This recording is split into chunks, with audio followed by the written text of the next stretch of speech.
Maxine. Maxine. Maxine. Maxine fucking Minx.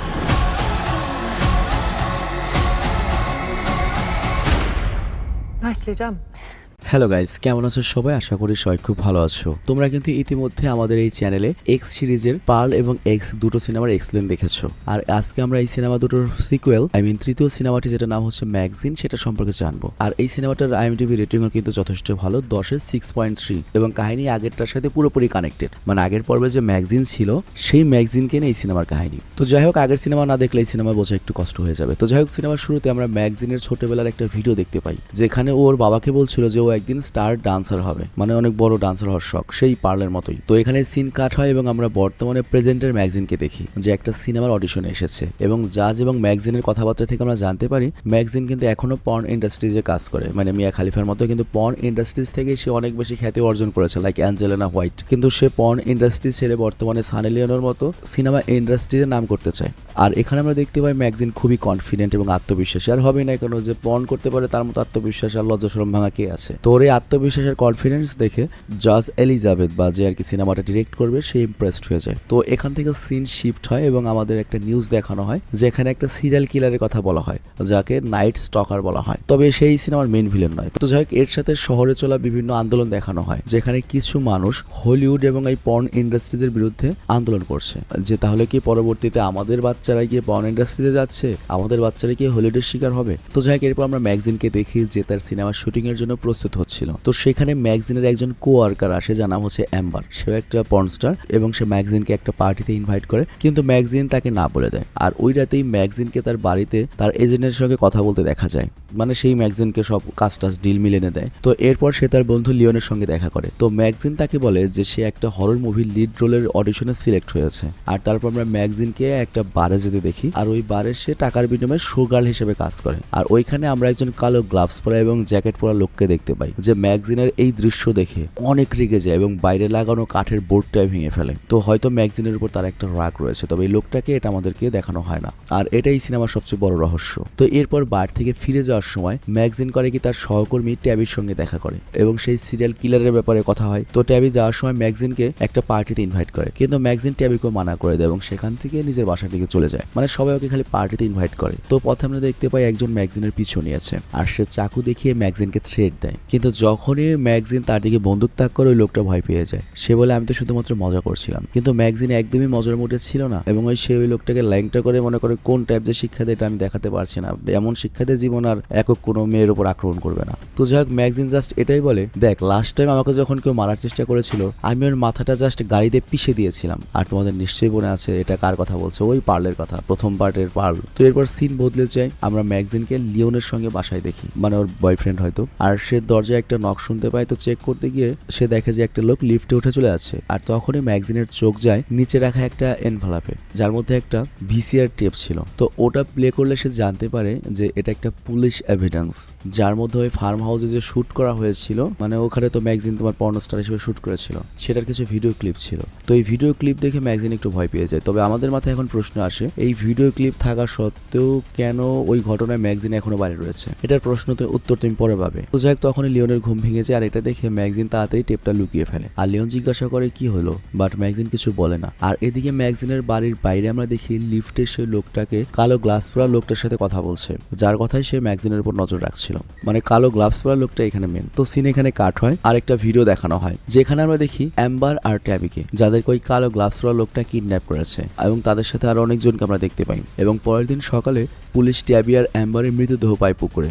এবং তাদের শরীরে পেন্টাগন বা ইসরায়েলের একটা মার্ক আমরা দেখতে পাই, এবং পুলিশ এতে আন্দাজা করে যে হয়তো এই নাইট স্টকার ওদেরকে মেরেছে। আর অন্যদিকে ম্যাগজিনকে একটা স্টুডিওতে আমরা দেখি, যেখানে সে নিজের একটা লাইভ কাস্ট বানাচ্ছিল, যা সিনেমাতে প্রুফ হিসাবে ব্যবহার করা হবে। মানে ওর নিজের মুখ বা দেহের একটা নকল প্রতিরূপ বানাচ্ছে, যেটা পরবর্তীতে সিনেমার শুটিং এ ব্যবহার করা হবে আর কি। মানে হরর সিনেমা বুঝতেই পারছো, বডি ডাবলের প্রয়োজন পড়বে। কিন্তু তখনই ওর হ্যালুসিনেট করতে শুরু করে, এবং ওর কাছে মনে হয় যে পার্লোর গলা চেপে ধরেছে সে আগের পর্বের বুড়ি। কিন্তু তখনই একজন পোপ আর্টিস্ট এসে ওকে সাহায্য করে। আর এরপর স্টুডিও থেকে বের হয়ে যাওয়ার সময় ম্যাগজিন তার গাড়ির উইন্ডশিল্ডে একটা চিঠি দেখতে পায়, যার মধ্যে যে কলেজে ম্যাগজিন পড়ালেখা করতো সেই কলেজের স্টুডেন্টদের ছবি ছিল, আর ওটার মধ্যে ম্যাগজিনেরও ছবি ছিল। মানে ম্যাগজিনও ওই টাইম অনেক ভালো ছাত্রী ছিল। আর ওই ওই লেটারে একটা নম্বর দেওয়া ছিল। তো ওই নম্বরে যখন ম্যাগজিন ফোন করে তখন ফোন কল যে রিসিভ করে সে তাকে একটা হোটেলের ঠিকানা দেয় এবং সেখানে সে দেখা করতে বলে। তো ম্যাগজিন যখন ওই হোটেল বা রেস্টুরেন্টে যায় আমরা লিফটের ওই লোকটাকে ওখানে বসে থাকতে দেখি যে তার নাম জন বলে। সে বলে দেখো তোমার সাথে আমার কোনো পার্সোনাল সমস্যা নেই, আমি জাস্ট একজন প্রাইভেট ডিটেকটিভ এবং তোমার সম্পর্কে জানার জন্য একজন আমাকে হায়ার করেছে। তবে কে আমাকে হায়ার করেছে এটা জানার জন্য তুমি একটা কাজ করো, আমি তোমাকে একটা এনভেলপ দিচ্ছি, এটার মধ্যে ঠিকানা আছে, সেখানে তুমি যেতে পারো। কিন্তু একটা ব্যাপারে আমি তোমাকে প্রশ্ন করি, ফার্মে যে ঘটনাটা ঘটেছিল সে ব্যাপারে আমাকে বলো। তো ম্যাগজিন এখানে তাকে বলে যে না আমি তো ওই খুনগুলো করিনি, আর যদি করেও থাকি সেটা কখনোই প্রমাণ করা যাবে না বা কেউ করতেও পারবে না। তো যাই হোক জন চলে যাওয়ার পরে ম্যাগজিন করে এনভেলপটা খোলে যাতে ফার্মে ঘটে যাওয়া ঘটনাটা নিয়ে একটা সংবাদের কাট আউট ছিল। তবে সে অবাক হয়ে যায় কার কাছে আমার এই ভিডিও টেপটা রয়েছে যে আমার নামটা এখানে আসেনি। মানে বুঝতেই পারছো পুলিশের মেন জায়গা বা কোর্টে কিন্তু ওই ভিডিও টেপটা যায়নি, কেউ আগে ওটা গায়েব করে দিয়েছে। কিন্তু সেই জিনিসটা এখন তার কাছেই রয়েছে, হয়তো এই কালো গ্লাস পরা লোকটার কাছে রয়েছে, যে ওকে বাঁচিয়েছে তার কাছে ওটা রয়েছে এবং সে বর্তমানে ওটা নিয়ে ওকে ব্ল্যাকমেল করছে। আর এরপর আমরা ম্যাগজিনকে বাড়িতে ফিরে আসতে দেখি যেখানে ডিটেকটিভ উইলিয়ামস আর টোরেস ওকে অ্যাম্বার আর ট্যাবির মৃত্যু সম্পর্কে জিজ্ঞাসা করে, কারণ ম্যাগজিনের সাথে তারা কাজ করতে পর্ন ইন্ডাস্ট্রিজে। কিন্তু ম্যাগজিন বলে ওদের সম্পর্কে আমি বেশি কিছু জানি না। তো যাই হোক ওরা চলে যাওয়ার পরে সে যায় লিওনের দোকানে যেটা ওর ফ্ল্যাটের নিচতলায় ছিল। তো ম্যাগজিন লিওনকে একটা টেপ দেয় এবং বলে এই ব্যাপারে ইনফরমেশন বের করো। আর এরপর সে নিজের নতুন সিনেমা শুটিং লোকেশনে চলে যায় আর ওইখানে ম্যাগজিন এলিজাবেথের সঙ্গে দেখা করে যে ওই সিনেমা ডিরেক্টর ছিল। তো এলিজাবেথ ম্যাগজিনকে সিনেমার সেট ঘুরিয়ে দেখিয়ে বলে যে কিভাবে প্রডিউসাররা ম্যাগজিনকে সিনেমার কাস্ট করার বিরুদ্ধে ছিল, কারণ ম্যাগজিন একটা পর্ন স্টার মানে সানি লিওনের মতো, কিন্তু তোমার কনফিডেন্স এবং তোমার অভিনয় আমাকে অনেক ইমপ্রেস করেছে আর এই সিনেমার লিড রোলের জন্য তুমি একদম পারফেক্ট এবং এই সিনেমা বের হলে তোমার নেগেটিভিটি অনেক কিছু কমে যাবে। তো যাই হোক এরপর এলিজাবেথ ম্যাগজিনকে একটা মুভির সেটে নিয়ে যায় আর সেখানে উইন্ডোতে পার্লকে দেখা যায়। তবে এটা অবশ্যই ম্যাগজিনের হ্যালোসিনেশন ছিল, তবে এটা দেখে ম্যাগজিন ভয় পেয়ে যায়। তো যাই হোক বাড়িতে ফেরার পথে ম্যাগজিন লক্ষ্য করে জন তার পেছনে আছে, মানে ওই যে সেই ডিটেকটিভ। তো ম্যাগজিন গাড়ি থামে এবং জনকে অ্যাটাক করে এবং ওকে বলে যে তুই আমার কাছ থেকে দূরে থাকবি, তাহলে পরের বার আমি কিন্তু তোকে মেরে ফেলবো। তবে এসবের কারণে ম্যাগজিনের টেনশন অনেক বেড়ে যায় আর এই জন্য সে তার এজেন্ট টেডির কাছে চলে যায় এবং তাকে সব কথা জানায়। আর পর্ন ইন্ডাস্ট্রিজের যারা তোমার এই এজেন্ট তারা কিন্তু অনেক ডেঞ্জারাস, তাদের আন্ডারওয়ার্ল্ডেও বিশাল ক্ষমতা থাকে। তবে এখানে টেডি আর ম্যাগজিনের কনভারসেশন থেকে আমরা জানতে পারি ফার্মের ওই ঘটনার পরে টেডি তাকে সিনেমায় কাজ পাইয়ে দিয়েছিল এবং ওকে মানসিকভাবে এবার উঠাতে সাহায্য করেছে। তবে পুলিশের হাত থেকে টেপটাকে নিয়েছে যার জন্য ম্যাগজিন বেঁচে গিয়েছে এটা আমরা জানতে পাইনি। তো যাই হোক টেডি বলে তুমি টেনশন করো না, আমি ব্যাপারটা দেখছি কে তোমার পিছু নিচ্ছে, তোমার আর টেনশন করার দরকার নেই। আর ভিডিওর এই পর্যায়ে আমরা একটা ছোট্ট কমার্শিয়াল ব্রেক নিচ্ছি, তুমি কাইন্ডলি ব্রেকটা একটু টেনে তারপর মূল ভিডিওতে চলে যাও। হ্যালো ফ্রেন্ডস, একটা অসাধারণ প্ল্যাটফর্মের ব্যাপারে বলতে যাচ্ছি যেটা পিএসজি স্পন্সর করে। সামনে ফিফা ওয়ার্ল্ড কাপ শুরু হতে যাচ্ছে। ফুটবল লাভারদের জন্য অনেক অনেক বড় অপরচুনিটি। 11 জন ফুটবল ওয়ার্ল্ড কাপ শুরু হবে। তুমি তোমার ফেভারিট টিমকে সাপোর্ট করতে পারো, লাইভ ম্যাচ দেখতে পারবে দুনিয়ার যে কোনো প্রান্ত থেকে, ম্যাচের ইনসাইট এবং অনুমান করতে পারো স্কোর, আর সাথে উইনও হতে পারো। এছাড়াও এখানে আরো অনেক খেলা রয়েছে যেমন ক্রাশ, চিকেন রোড। এখানে তুমি অনেক উপহারও জিততে পারো যেমন BMW, আইফোন, ল্যাপটপ এবং আরো অনেক কিছু। আর স্ক্রিনে দেওয়া প্রোমো কোড রেজিস্ট্রেশনে ইউজ করলে প্রথম ডিপোজিটে পাবা 50,000 রুপি আর ফ্রি স্পিন তো থাকছেই। এখানে উইনিং মানি খুব সহজেই উঠানো যায় যেমন আইপে, সাম্পাত, বিসওয়া, ক্যাশ এবং অন্যান্য উপায়ে। এন্টারটেইনের জন্য এটা ইউজ করতে পারো যেমন অনেকেই করে। তো কমেন্ট চেক করো, রেজিস্ট্রেশন করো আর রিওয়ার্ড যেত। তো ব্রেকের পরে আবার আমরা ফেরত আসলাম। তো আমরা কি দেখেছিলাম যে ম্যাগজিনের কোনো চিন্তা করার ব্যাপার নেই, ওর যে এজেন্ট সে সব ঝামেলা সামলে নেবে। তো এরপর ঠিক ওই রাতে আমরা দেখতে পাই কালো গ্লাভস পরা মানে মেইন যে ভিলেন সেই লোকটা লিওনের দোকানে ঢুকেছে, মানে ম্যাগজিনের বয়ফ্রেন্ডের দোকানে, যে লিওনের উপর হামলা করে এবং ইনস্ট্যান্টলি তাকে মেরে ফেলে। আর পরের দিন সকালে ম্যাগজিন তার বাড়ির বাইরে পুলিশকে দেখে আর বাইরে বেরিয়ে এসে যখন লিওনের মৃতদেহ দেখতে পায় ম্যাগজিন তো একদম ভেঙে পড়ে, কারণ লিওন তার সবচেয়ে কাছের বন্ধু ছিল, মানে ফ্রেন্ডস উইথ বেনিফিট। তো যাই হোক এরপর পুলিশ স্টেশনে ডিটেকটিভ উইলিয়াম ম্যাগজিনকে ট্যাবি আর আম্বারের শৈলে থাকা পেন্টাগনের নকশা দেখায়, আই মিন ওই ইসরায়েলি নকশা। তো এখানে পুলিশ অফিসার উইলিয়াম বলে কেউ হয়তো নাইট স্টকারের নকল করার চেষ্টা করছে, মানে নাইট স্টকার মানে কি সেই খনিটা তার নকল করার চেষ্টা করছে। কিন্তু এই তিনটা জিনিসে একটা জিনিস কমন, সেটা হচ্ছে ম্যাগজিন তুমি নিজে এবং তোমার আশেপাশে যারা ছিল তাদেরকে মারা হচ্ছে। তো তোমার উচিত ওই হত্যাকারীকে ধরতে আমাদের সাহায্য করা এবং যার উপর তোমার সন্দেহ হয় তার কথা আমাদেরকে বলতে পারো। তো এই কথা শুনে ম্যাগজিন কিছু বলতে পারে না যে আমি কাকে বলবো এবং সময় নিয়ে সেখান থেকে চলে যায়। আর এরপর সিন শিফট হয়ে মুভির সেটে আসে যেখানে এলিজাবেথ ম্যাগজিনকে দেরিতে আসার জন্য ওয়ার্ন দেয় এবং বলে এরপর যেন আর দেরি না হয়। আর তারপর এলিজাবেথ মলের সঙ্গে ওকে পরিচয় করিয়ে দেয় যে ওই সিনেমার প্রথম পার্টে লিড রোল পাওয়ারফুল ক্যারেক্টার ছিল, মনে করো যে পার্লের যে প্রথম পার্ট সেরকম। তো এখানে মলি ম্যাগজিনকে পরামর্শ দেয়, তুমি যদি পরিচালক এলিজাবেথের সাথে তার মনের মতো করে কাজ করো ভবিষ্যতের অনেক ভালো ভালো কাজ পাবে। তো যাই হোক, এরপর মলি ম্যাগজিনকে সেই সেম একটা অফার করে, তো আজকে একটা পার্টিতে চলো আমার সাথে, সেখানে অনেক প্রডিউসারের সাথে তোমাকে দেখা করাবো। মানে বুঝতেই পারছো নায়িকারা কিভাবে কাজ পায়। তো যাই হোক, মলির সাথে কথা বলে ম্যাগজিন ওই মুহূর্তে উঠে যাওয়ার জন্য দাঁড়ায়, আর তখনই হঠাৎ তার সামনে সে জনকে দেখতে পায় যে একটা বন্দুক হাতে সেখানে এসেছে। তো ম্যাগজিন তাকে দেখে পালানোর চেষ্টা করে, লুকানোর চেষ্টা করে, কিন্তু জনকে ঠিকই খুঁজে পায় এবং সে যখন ম্যাগজিনের কাছে আসতেই যাবে তখনই সিকিউরিটি গার্ড এসে জনকে সেখান থেকে চলে যেতে বলে, কারণ এটা রেস্ট্রিক্টেড প্রাইভেট এরিয়া, এখানে পারমিশন ছাড়া কেউ ঢুকতে পায় না। তো জনকে চলে যেতে দেখে ম্যাগজিন একটু রিল্যাক্সড হয়, আর ঠিক তখনই এলিজাবেথ ম্যাগজিনের কাছে এসে তাকে বোঝায় যে এই সিনেমাটা তার জন্য খুবই গুরুত্বপূর্ণ। তো এর জন্য ম্যাগজিনকে এই সিনেমাতে পুরো 100% দিতে হবে, এমন চেষ্টা করতে হবে যে তার পুরো জীবন এই সিনেমার উপর নির্ভর করছে। তো যাই হোক, ম্যাগজিন এখানে এলিজাবেথকে এইটা ইনশিওর করে তোমার জীবনেও কিন্তু এই মুভির উপর ডিপেন্ড করছে। তো পরবর্তী সিনে আমরা ম্যাগজিনকে একটা বারে দেখি যেখানে জনও ছিল। তো জন ম্যাগজিনকে খুঁজতে খুঁজতে যখন তার কাছে পৌঁছায় তখন সে ম্যাগজিনের সঙ্গে টেডিকে দেখতে পায়, আর হঠাৎ পেছন থেকে তখন কেউ তাকে আক্রমণ করে বসে, আর হুশ আসার পরে জন নিজেকে একটা কার ক্রাশার মেশিনের ভেতরে পায়, আর তখন ম্যাগজিন মেশিনটা চালু করে দেয়, যে কারণে জন সেখানেই মারা যায়। আর তারপর আমরা ম্যাগজিনকে তার বাড়িতে দেখি যেখানে সে জনের দোষ সেই ঠিকানাটা নোটিস করে, আর তার মনে পড়ে আম্বার এবং টবি কোন একটা পার্টিতে যাওয়ার কথা বলেছিল, আর আজকে মলিও একটা পার্টিতে যাওয়ার কথা বলেছিল। তো এরপর ম্যাগজিন করে কি কৌতূহলবশত জনের দয় ঠিকানায় যাওয়ার সিদ্ধান্ত নেয়, আর তার পেছনে আমরা ডিটেকটিভ উইলিয়ামস এবং টরেসকেও যেতে দেখি। তো ওই লোকেশনে পৌঁছানোর পরে ম্যাগজিন করে কি বাড়ির ভেতরে যায় এবং সেখানে একটা ঘর থেকে আমরা সেই একই ভিডিওর আওয়াজ শুনতে পাই যা আমরা সিনেমার শুরুতে দেখেছিলাম, আর তখনই সেই গ্লাভস পরা মানুষটা ম্যাগজিনের সামনে এসে দাঁড়ায়, আর এই গ্লাভস পরা মানুষটা আর কেউ না, এটা হচ্ছে ম্যাগজিনের স্বয়ং বাবা, আপন বাবা। তো এখানে ঘটনাটা কি ঘটেছে, মূলত ম্যাগজিনের বাবার একমাত্র সন্তান হচ্ছে ম্যাগজিন, আর সে গিয়েছে পোলাপনের সাথে নেশামেশা করে পর্ন ইন্ডাস্ট্রিজে, তার স্বপ্ন সে পর্ন ইন্ডাস্ট্রিজে যাবে, ফেম হবে, সে হলিউডের নায়িকা হবে, কিন্তু তার ইচ্ছা ছিল তার মেয়েকে সে ভালো কিছু বানাবে। তো এখানে ম্যাগজিনের বাবা তাকে বলে ঠিক আছে তুমি আমার সঙ্গে বাড়িতে চলো, কিন্তু ম্যাগজিন যখন রাজি হয় না তখন ম্যাগজিনের বাবা অফার দেয়, ঠিক আছে তোমার যেহেতু সিনেমা করারই শখ তাহলে আমি একটা সিনেমা বানাবো, সেটা হচ্ছে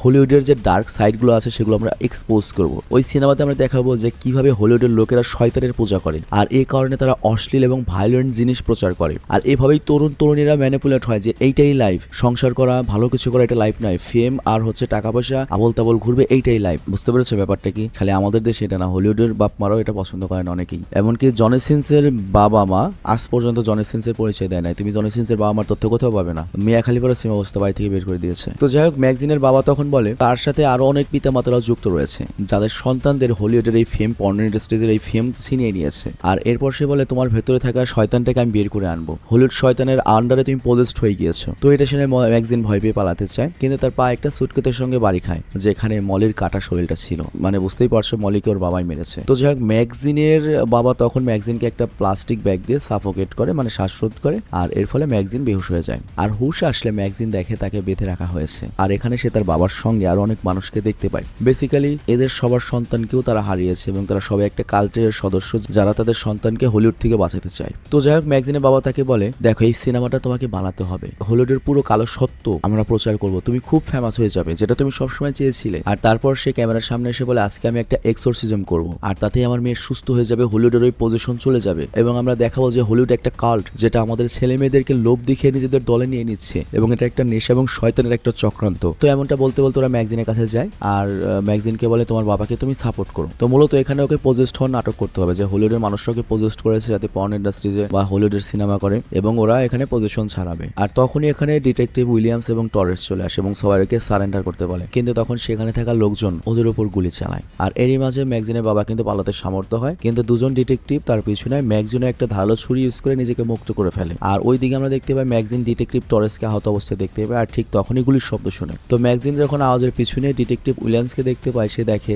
যে ওর বাবা ক্রস দিয়ে তাকে স্ট্যাব দিয়ে ফেলেছে। তো যাই হোক, এরপর ডিটেকটিভ উইলিয়ামস ম্যাগজিনকে বলে আমি তো কিলারকে ধরে ফেলেছি, মানে এই সিনেমার যে মেইন কিলার যার কথা আমরা প্রথমে শুনেছিলাম নাইট স্টকার, তাকে জেনারেলি ধরা হয়েছে। তো নাইট স্টকার আর ওর বাবা আলাদা, নাইট স্টকারের সাথে এই সিনেমার কোনো সম্পর্কই নাই। তো যাই হোক, কথা বলে সে পাহাড় থেকে পড়ে যায়, তখন ম্যাগজিন তার বাবার সামনে দাঁড়ায় এবং ওর বাবার গায়েও গুলি লেগেছিল। তো ম্যাগজিনকে দেখে ম্যাগজিনের বাবা ক্ষমা চায় এবং বলে আমি বাবা হিসেবে একদম ব্যর্থ, আমি তোমাকে মানুষ করতে পারিনি বা হয়তো তোমার মনের কথা আমি বুঝতে পারিনি। আর ঠিক তখনই এখানে আমরা দেখি বাকি পুলিশরা চলে এসেছে, দৃশ্য এখানেই কাট হয়। আর এরপর আমরা একটা নিউজে দেখি সেই সিরিয়াল কিলারকে, মানে নাইট স্টকারকে যাকে পুলিশে ধরেছে, তার সাথে এই সিনেমার কোনো সম্পর্ক নেই। এছাড়াও এটাই দেখানো হয় যে ম্যাগজিন হেল্প করেছে আরেকটা সিরিয়াল কিলার ধরতে যে কিনা তার আপন বাবা ছিল, মানে খুব বাহবা পায়। আর পরের সিনেমা ম্যাগজিনকে রেড কার্পেটে দেখতে পাই, মানে তার সিনেমা ব্যাপক হিট হয়েছে, সবাই তার জন্য চিয়ার করছিল। আর তারপর একটা রিপোর্টার এসে ম্যাগজিন ম্যাগাজিনকে তার আপকামিং সিনেমার জন্য কংগ্রাচুলেশন করে এবং যারা তার মতো অ্যাক্ট্রেস হতে চায় বা অ্যাসপায়ারিং অ্যাক্ট্রেসদের জন্য কোনো মেসেজ দিতে বলে। তো জবে ম্যাগাজিন বলে, আমার বাবা সবসময় একটা প্রবাদ বলতো, আর সেই প্রবাদটা হচ্ছে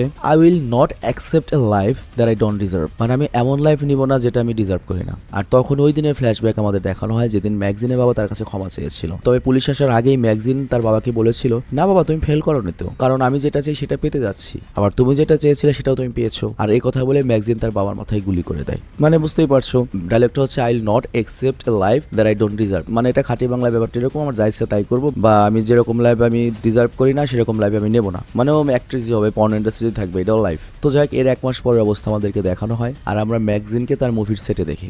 আর সেখানে সে আয়নায় তাকিয়ে নিজেকেই বলে যে আমি একজন ফাইনালি মুভি স্টার। আর ওই সেটে সবাই মলের মৃত্যুর জন্য শোক পালন করছিল। আর এরপর এলিজাবেথ ম্যাগাজিনকে জিজ্ঞাসা করে, তুমি যেহেতু এখন বিখ্যাত হয়ে গিয়েছো, তোমার ভবিষ্যৎ প্ল্যান কি? তো এই প্রশ্নের উত্তরে ম্যাগাজিন বলে, আমি চাই আমার এই অ্যাডভেঞ্চার কখনো শেষ না হোক। আর এখানে এই সিনেমাটি শেষ হয়ে যায়। তো যাই হোক, এই মুভির থিওরি নিয়ে আমরা এখন আলোচনা করব, কিন্তু তার আগে আমাদের মার্চেন্ডাইজ যে সাইট রয়েছে স্যাভেজ অন, সেখানে কিছু নতুন ক্যাপ এসেছে। যাদের চুল কম বা স্টাইলিশ তাদের জন্য বেশ কিছু ক্যাপের কালেকশন এসেছে। ব্যাকগ্রাউন্ডে দেখতে পাচ্ছ ক্যাপগুলো তোমরা দেখতে পারো। এছাড়া আমাদের বেশ কিছু কিন্তু স্নিকার্সের কালেকশন এসেছে, জোস লেভেলের। ছবিতে যেমন দেখছো ওরকমই, এমনকি তুমি যদি অ্যাকচুয়াল ভিডিও দেখতে চাও সেটাও পাবে। জাস্ট আমার ম্যানেজার অনেকের হোয়াটসঅ্যাপে নক দেবে, অ্যাকচুয়াল ভিডিও চাইবে, তোমাকে দিয়ে দেবে। এবং মার্কেট চ্যালেঞ্জিং মূল্যে তুমি অন্য জায়গায় চেক করতে পারো, মার্কেটের চেয়ে 100, 200, 500 টাকা হলেও কম আছে এখানে। আরেকটা বিষয় হচ্ছে আমাদের প্রচুর পরিমাণে অ্যানিমে টি শার্ট রয়েছে। আর এই অ্যানিমে টি শার্ট গুলো মূলত মাস্টার কপি, মানে করো জাপানের যে অ্যানিমে টি শার্ট গুলো চলে অ্যাসিড ওয়াশের, বা থাই বা ভিয়েতনামে যে ডিজাইন গুলো চলে, সেগুলোর মূলত আমরা কপি করি এখানে, মানে মাস্টার কপি। তো মাস্টার কপি হলেও কিন্তু কোয়ালিটি অনেক বেশি ভালো, কারণ যেন আমাদের দেশ কিন্তু ফেব্রিক্স বা গার্মেন্টস অনেক নাম করা, যার জন্য আমাদের দেশে কপি হলেও দেখা যায় অনেক ভালো কোয়ালিটি হয়। তো এখানে যে অ্যানিমে টি শার্ট গুলো আমি পেছনে দেখালাম, বুঝতেই পারছো